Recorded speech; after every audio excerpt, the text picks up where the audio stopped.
Kako nastaje efekat staklene bašte? Šta je smog? A šta su kisele kiše? Čemu služe bioindikatori?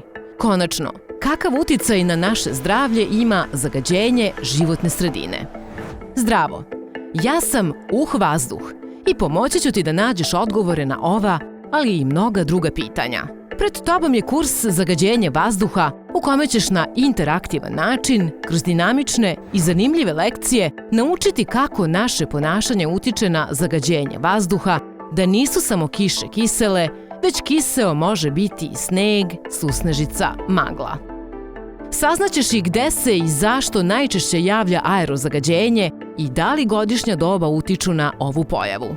Vidjet ćeš različite eksperimente. Neke možeš i ti da izvedeš u učionici. U kursu ćeš vidjeti i da zagađenje vazduha može biti i narandžasto-crvene boje, prikazano kroz umetnička dela od renesanse do danas. Čitav kurs je nastao ukrštanjem znanja iz biologije, fizike, geografije i informatike i možeš da ga prolaziš sa drugarima i nastavnicima ili samostalno.